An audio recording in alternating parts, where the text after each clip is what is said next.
तर मित्रांनो, आज आपण शिकणार आहे एक नवीन टॉपिक, ॲटमॉस्फेरिक प्रेशर.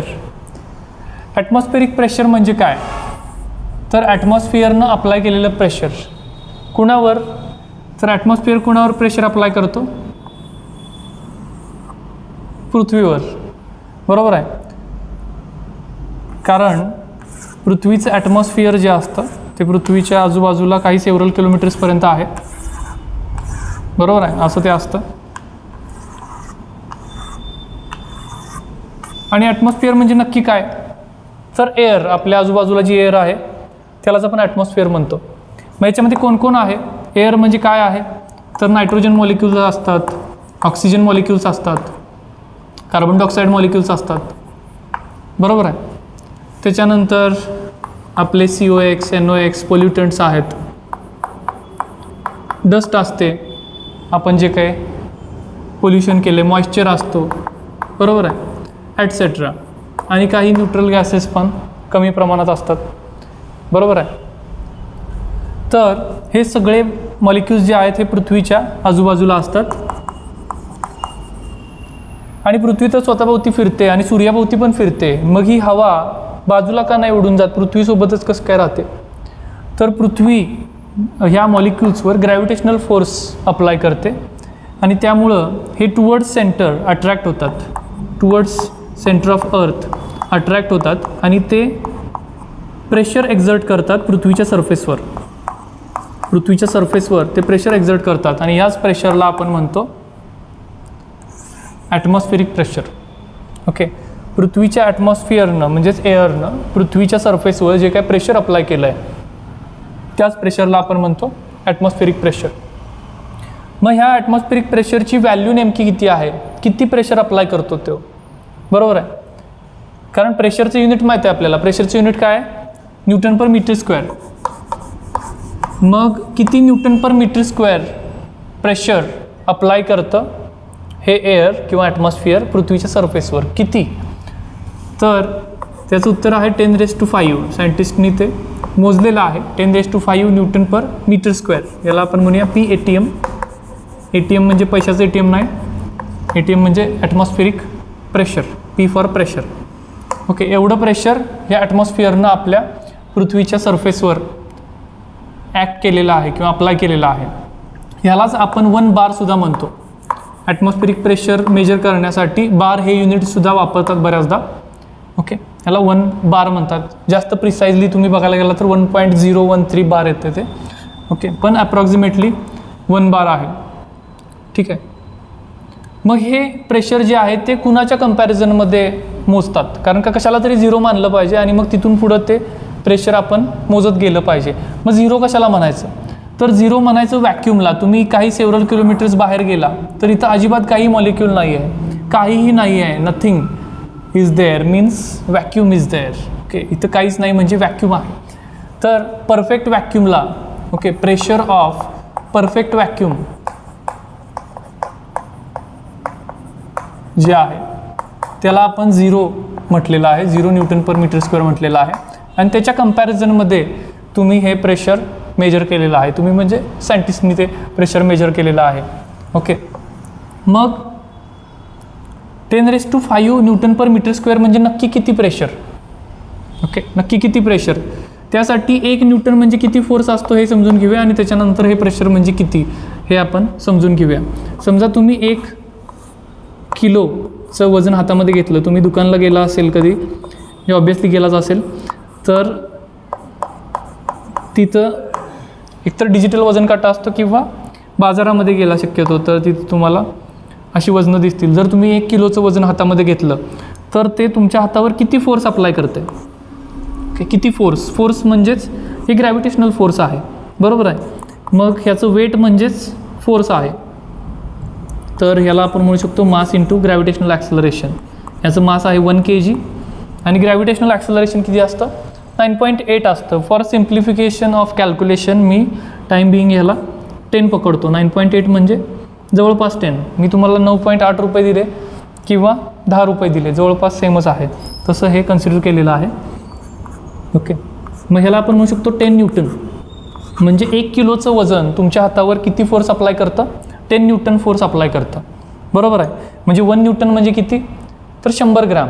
100 ग्रॅम वजन तुम्ही हातामध्ये ते ठेवलं तर ते किती फोर्स अप्लाय करतं तुमच्या हातावर, दॅट इज 1 न्यूटन. पण आता सध्या आपल्याला 1 किलो म्हणजे 10 न्यूटन हे पकडून जाऊया इथं.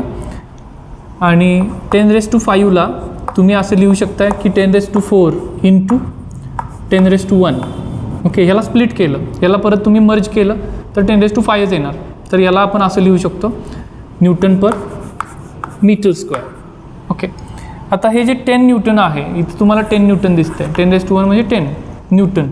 10 न्यूटन म्हणजे 1 किलो वजनानं अप्लाय केलेला फोर्स, बरोबर आहे. तर एवढं, आणि ह्याचा कोएफिशियंट काय आहे, 10⁻⁴. 10⁻⁴ म्हणजे किती, 1 वर 4 शून्य म्हणजे 10,000. म्हणजे 10,000 किलो तुम्ही ठेवलं आहे किती एरियावर, 1 मीटर स्क्वेअरवर. ओके, म्हणजे ज्याची लांबी आणि रुंदी 1 मीटर आहे तेवढ्या सरफेस एरियावर तुम्ही काय केलं, 10,000 किलो युनिफॉर्मली ठेवले. 10,000 किलो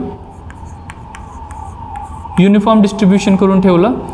तर हे किती प्रेशर अप्लाय करत आहे पूर्ण सरफेस एरियावर, ते प्रेशर म्हणजे, तर मीटर म्हणजे तुम्हाला अंदाज आला असेल. तुम्ही इलेक्ट्रिक वायर किंवा कापड घ्यायला गेला, कापडाची रीळ असते त्याच्यातून तुम्ही जर कापड मीटरवर घ्यायला गेला तर तुम्हाला मीटर माहीत आहे, जवळपास एवढं डिस्टन्स येतं. तर 1 मीटर बाय 1 मीटरवर 10,000 किलो जर तुम्ही ठेवलं तर तेवढं जेवढं प्रेशर तयार होणार आहे तेवढं प्रेशर आपल्या डोक्यावर, अंगावर, खाली जमिनीवर ऑलरेडी आहे. कुणी अप्लाय केलं आहे, तर ह्या ॲटमॉस्फिअरनं आपल्यावर तेवढं प्रेशर टाकलेलं आहे. ओके, तर हे equivalent to 10,000 kg weight per metre square म्हणू शकतो आपण त्याला, बरोबर आहे. मग तुम्ही म्हणणार की एवढं वजन जर आपल्या डोक्यावर आहे तर मग आपण क्रश का होत नाही, ओके, भुगा का होत नाही आपला. तर त्याचं उत्तर आहे की आपण याच प्रेशरच्या अंडर जगण्यासाठी डिझाईन केलेलं आहे आपल्या शरीराला. आपले बोन्स असतील, ऑर्गन्स असतील, की जन्मच आपला इथे झालेला आहे आणि उत्क्रांती पण, आपलं इव्होल्युशन पण असं झालेलं आहे की या प्रेशरला सस्टेन होण्यासाठी झालेलं आहे. जसं मासा आहे पाण्यामध्ये राहण्यासाठीच तो डिझाईन झालेला आहे, त्यासाठीच बनवलेला आहे त्याला, तसं आपल्याला या प्रेशरच्या अंडर सस्टेन होण्यासाठीच बनवलेलं आहे. जर आपण या प्रेशरच्या बाहेर गेलो स्पेसमध्ये तर प्रॉब्लेम येऊ शकतो. ओके, कारण त्यासाठी आपली बॉडी डिझाईन नाही आहे. ओके, तर काही व्याधी उद्भवू शकतात, पण इथं आपल्याला नॉर्मल वाटतं एवढ्या प्रेशरच्या अंडर. ओके, तर ते जे प्रेशर आहे ह्याला आपण म्हणतो ॲटमॉस्फेरिक प्रेशर. आणि ह्या व्हॅल्यूज तुम्ही पाठ करू शकता. ॲटमॉस्फेरिक प्रेशर म्हणजे 10⁵ न्यूटन पर मीटर स्क्वेअर, किंवा त्यालाच आपण म्हणू शकतो 1 बार. आता हे जे 1 बार प्रेशर आहे ते नक्की सरफेसवर कुठं घेतलं जातं, असा एक प्रश्न तुम्हाला पडू शकतो. कारण का कुठं खड्डे असतात, कुठं उंच पर्वत असतं, बरोबर आहे.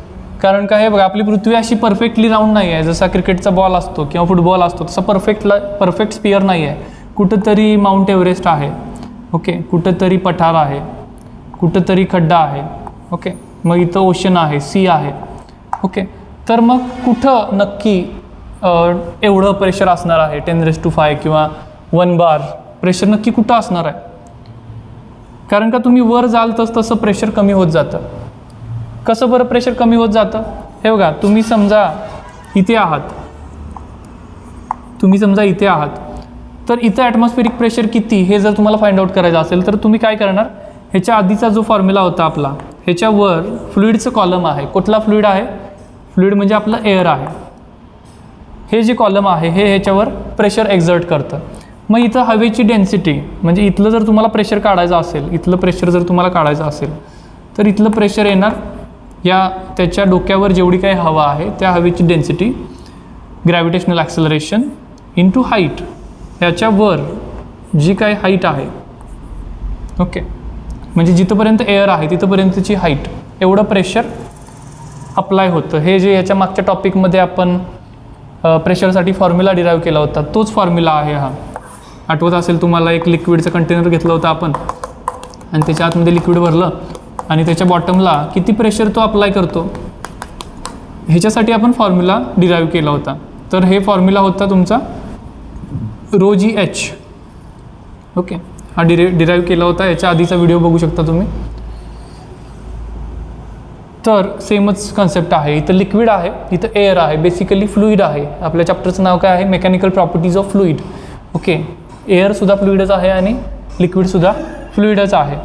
त्यामुळं हा फॉर्म्युला आहे. पण आता तुम्ही जर माउंट एव्हरेस्टवर गेला, माउंट एव्हरेस्टवर जर तुम्ही गेला तर तुमच्या डोक्यावर जो एअरचा कॉलम आहे तो कंपॅरेटिव्हली छोटा असणार आहे इथल्या कंपॅरिझनमध्ये, बरोबर आहे. आता हे एक्झॅगरेटेड व्ह्यू आहे खरं म्हणजे. याच्या माउंट एव्हरेस्टच्या वर पण सेव्हरल किलोमीटर्सवर हवा असणार आहे, पण एक समजावं आपल्याला म्हणून हे डायग्राम काढलेली आहे. तर ह्याच्या डोक्यावर जो एअर कॉलम असणार आहे तो छोटा असणार आहे. मग ह्या हाईटला जर आपण H1 म्हटलं, या हाईटला आपण H1 म्हटलं, तर इथं असणारं जे प्रेशर आहे त्याच्या डोक्यावर जरी असणारं प्रेशर आहे त्याला P1 म्हणूया. मग हे काय येणार? ρgH1. ओके, हाईट कमी झालेली आहे. ॲक्च्युली एअरची डेन्सिटीसुद्धा जी असते ती डेन्सिटी सरफेसच्या ठिकाणी जास्त असते डेन्सिटी, आणि जसं वर जाल तुम्ही तशी डेन्सिटी त्याची कमी होत जाते. पण आपण आता 12वीला आहे, प्रायमरी लेवलला आहे, तर आपण आता असं अज्युम करूया की डेन्सिटी सेमच आहे. तर मी ρ1 ρ2 लिहित नाही इथं. की जर तुम्ही हायर स्टँडर्डला गेला, इंजिनिअरिंगला गेला किंवा BSc MScला गेला तर तिथं तुम्हाला हे डेन्सिटी पण कशी चेंज होते याच्याबद्दल पण सांगितलं जाईल. ओके, तर हाईट वरची डोक्यावरची कमी झाली म्हणजेच तुम्ही पृथ्वीपासून हाईटवर गेला तर तिथं ॲटमॉस्फेरिक प्रेशर कमी होत जातं. आणि जर खोल गेला, खाली गेला, समुद्र सपाटीपर्यंत गेला तुम्ही, तर इथं जी हाईट असणार आहे तुमच्या डोक्यावर, जी एअरची हाईट असणार आहे ती जास्त असणार आहे.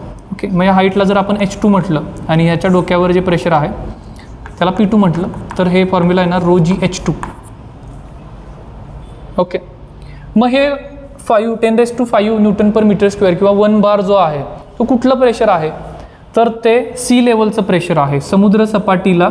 कारण का समुद्र सपाटी हे एक बेस मानलेलं आहे. कारण समुद्राची हाईट इथं भारतामध्ये, ऑस्ट्रेलियामध्ये, अमेरिकेमध्ये सेमच असणार आहे. पाणी एका ठिकाणी वर आणि एका ठिकाणी खाली असं होणार नाही आहे. ओके, एका लेवलला राहणार आहे ॲप्रॉक्सिमेटली. ओके, लाँग टर्ममध्ये. तर त्यामुळं आपण सी लेवलला बेस मानलेला आहे आणि सी लेवलची जी प्रेशर आहे ते हे प्रेशर आहे ॲट सी लेवल. ओके.